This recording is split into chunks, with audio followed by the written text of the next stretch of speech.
WhatsApp people, সবার কি অবস্থা? আশা করি সবাই ভালো আছেন আমার মতো করে। তো আজকে নতুন ব্লগে আপনাদেরকে স্বাগতম। আর আজকে আমার যে ব্লগটি সেটি হচ্ছে আমার নতুন bike Pulsar NS 160 double disc নিয়ে। তো আমি এটা অলরেডি 1000 কিলোমিটার রাইড করে ফেলেছি। তো চিন্তা করলাম যে 1000 কিলোমিটার রাইডের একটা অভিজ্ঞতা বা এক্সপিরিয়েন্স আপনাদের সাথে শেয়ার করি। কারণ হচ্ছে এই বাইকটি অনেকেই জানতে চায়, আর আমাকে অনেকে রং দিয়েছে, ভাই পালসার NS নিয়ে একটা ভিডিও করেন বা আপনার 1000 কিলোমিটার রাইডিংয়ের একটা এক্সপিরিয়েন্স আমাদেরকে জানান। আর বাইকটি বেশ বলতে গেলে ভালোই চলতেছে, খুব খারাপ না। তো চলেন একেবারে আমার এক্সপিরিয়েন্সটা শেয়ার করি বাইকে বসে, তাহলে হয়তো আপনাদের বুঝতে সুবিধা হবে বা আমারও বলতে ভালো লাগবে। তো চলেন বাইকে বসে দেন কথা বলছি।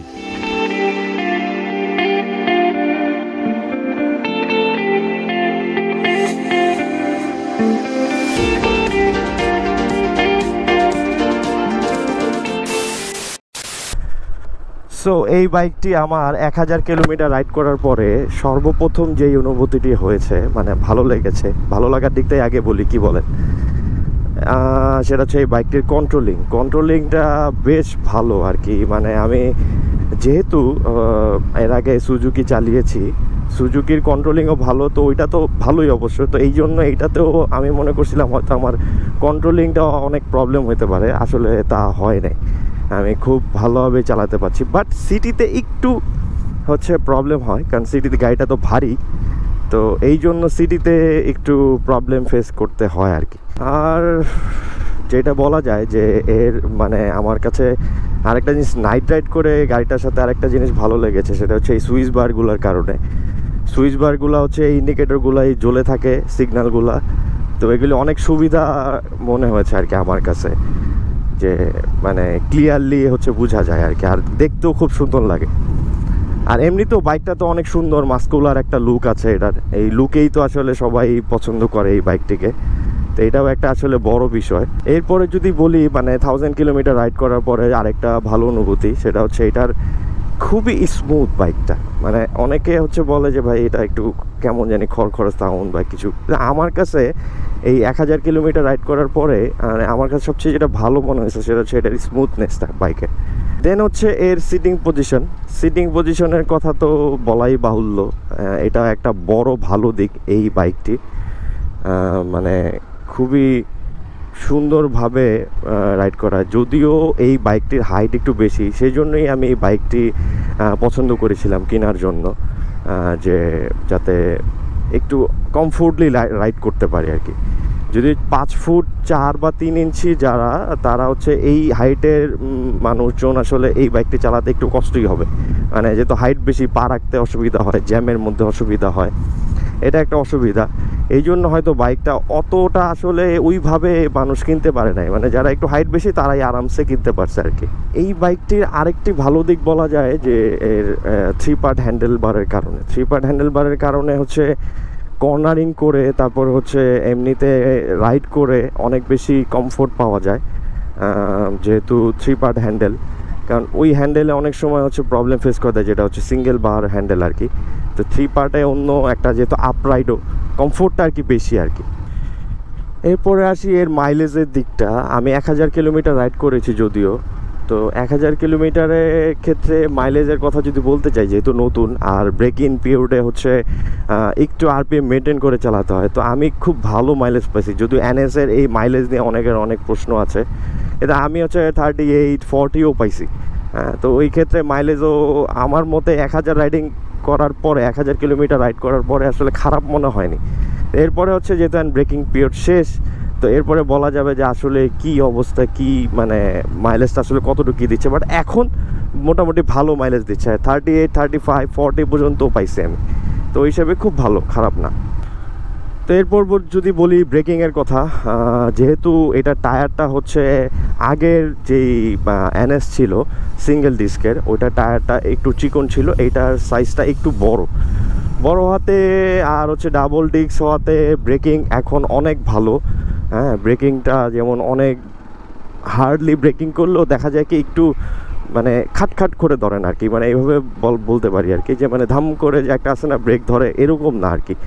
অনেক সুন্দর স্মুথলি ব্রেক ধরে, মানে কোনো প্রেশার ফিল হয় না, খুবই ভালো। যেমন এই কারণ হচ্ছে এই বাইকটা তো আমি 1000 কিলোমিটার রাইড করেছি, করার মধ্যে তো সিটিতেই বেশি চালানো হয়েছে। সিটিতে প্রচুর ব্রেক ধরতে হয়, কারণ ঢাকার বাইরে তেমন যাওয়া হয় না, একদিনই মাওয়া যাওয়া হয়েছিল। তো পুরো সিটিতে চালানোর কারণে ব্রেকিংটা আমি খুব ভালো পেয়েছি বাইকের। আরেকটা বিষয় এই বাইকটির আমার খুব ভালো লেগেছে, সেটা হচ্ছে এই লুকিং গ্লাস। মানে খুবই ভালো ভিজিবিলিটি এবং পিছনে পুরা দেখা যায় এবং ক্লিয়ার একদম। যেমন আমি দেখেছি অনেকে এখন এফজেডএস বা অন্য বাইকে হচ্ছে এই লুকিং গ্লাস লাগায়, তো এটা আসলে ভালো বলেই তারা আসলে লাগায়। আর আমার কাছেও আমার এক্সপিরিয়েন্স খুবই ভালো এই লুকিং গ্লাস নিয়ে। ভালো দিকের মধ্যে আরেকটা জিনিস যেটা বলতে পারি সেটা হচ্ছে এর ইঞ্জিনের যেই সিস্টেমটা দেওয়া হয়েছে, অয়েল কুল ইঞ্জিন। অয়েল কুল ইঞ্জিন হওয়ার কারণে এটা আসলে সবসময় ইঞ্জিনটাকে ওই অয়েল কুলিংয়ের সিস্টেমের মাধ্যমে ঠান্ডা রাখার চেষ্টা করে। এর কারণে যখন আপনি হাইওয়ে রাইডিং করবেন বা অনেক দূরের পথ যাবেন, তখন হচ্ছে ইঞ্জিনের পারফরমেন্সটা লস করবে না এবং সাউন্ড কোয়ালিটিটা ভালো থাকবে। তো এরপরে আসি এর কিছু খারাপ দিক আমার কাছে মনে হয়েছে, যেটা হচ্ছে প্রথমেই সেটা হচ্ছে এই টার্নিং রেডিয়ান্সটা একটু বেশি। যেমন গাড়িটা ঘোরাতে অনেক জায়গা লাগে, এইটুক জায়গাতে পুরো রাস্তা ঘোরাতে লাগে, এরকম পুরো রাস্তা নিয়ে ঘুরাইতে হয় বাইকটা। তো এইটা একটু প্রবলেম হয় সিটিতে আর কি।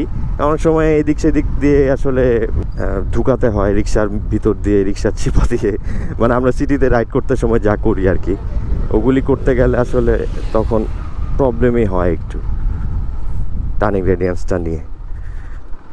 তারপর আরেকটা খারাপ দিক বলা যায় যে আমি ফেস করছি এটা আর কি, সবার হয় কিনা যায় না, যদিও এটা একটা এক্সপিরিয়েন্সের বিষয়।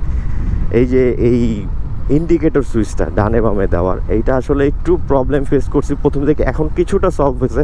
অ্যান্ড এইভাবে ক্লিক করতে, এটা অনেক বড় হ্যান্ডেল বারটা, হ্যান্ডেলের এই জায়গাটা অনেক বড়, আমার হাত তো এমনিতেই বড়, আমারই কষ্ট হয় দিতে।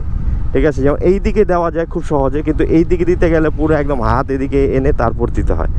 তো এইটা আসলে একটু প্রবলেম ফেস করছি আর কি আমার এই রাইডিং এক্সপিরিয়েন্সের মধ্যে। এই বাইকটির আরও কিছু ভালো দিক বলা যাইতো যদি আমি হচ্ছে এটা অফ রোডিং করতাম ঠিকভাবে, যদিও দিয়া বাড়িতে সেদিন একটু করছিলাম, খুব খারাপ লাগে নাই, মানে খুব পেইন মনে হয় নাই। আর হচ্ছে হাইওয়ে রাইডিংয়েরও এক্সপিরিয়েন্সটা আমি বলতে পারবো আর কি, হাইওয়ে রাইড যখন আমি করব, এখন ওইভাবে হাইওয়েতে রাইড করে এক্সপিরিয়েন্স আমি গেদার করতে পারি নাই। সো ওইটা যখন করব তখনই আপনাদেরকে জানাবো। তো ঠিক আছে, অনেক কিছু বললাম, ভালো খারাপ মিলিয়েই তো আসলে সব কিছু। একটা বাইক তো আসলে পরিপূর্ণভাবে একদম 100/100 ভালো হবে এরকম বলা যায় না, কিছু খারাপ দিক থাকবে, কিছু ভালো দিক থাকবে। আর রাইডিং এক্সপিরিয়েন্সটা এখন মাত্র আমি 1000 কিলোমিটার রান করেছি গাড়িটি, যতটুকু পেরেছি আপনাদের সাথে শেয়ার করেছি, হয়তো উপকার হবে। আর আরও যখন চালাবো তখন আরও এক্সপিরিয়েন্স আমি গেদার করবো এই বাইক থেকে, তখন আপনাদের জানাবো, আরও অনেক বেশি রাইড করে তখন আপনাদেরকে ওগুলি বলবো। তো ভিডিও শেষ করে দেই, শেষ করার আগে যেমনটা বলতে চাই সেটা হচ্ছে, আপনারা যারা এখনও আমার চ্যানেলকে সাবস্ক্রাইব করেননি, এখনই সাবস্ক্রাইব করে ফেলুন এবং পাশে থাকা বেল আইকনটি প্রেস করে দিন। আর আপনারা যেভাবে সাপোর্ট করছেন আপনাদেরকে ধন্যবাদ, আর যারা সাবস্ক্রাইব করেছেন তাদেরকে তো অবশ্যই ধন্যবাদ। তো সবাই আরও আরেকটা বিষয় বলে রাখি, সেটা হচ্ছে যারা বাইক রাইড করেন, সবসময়ের মতো আমি বলি, মোটরসাইকেল রাইড করেন, তারা অবশ্যই হেলমেট পরে রাইড করবেন এবং সার্টিফাইড হেলমেট, মানে এমনি নর্মাল হেলমেট না, ফুল ফেস সার্টিফাইড হেলমেট পরে রাইড করবেন, এটা আপনাদের কাছে আমার চাওয়া। আর সবাই ভালো থাকবেন, সুস্থ থাকবেন, নিরাপদে থাকবেন। আল্লাহ হাফেজ।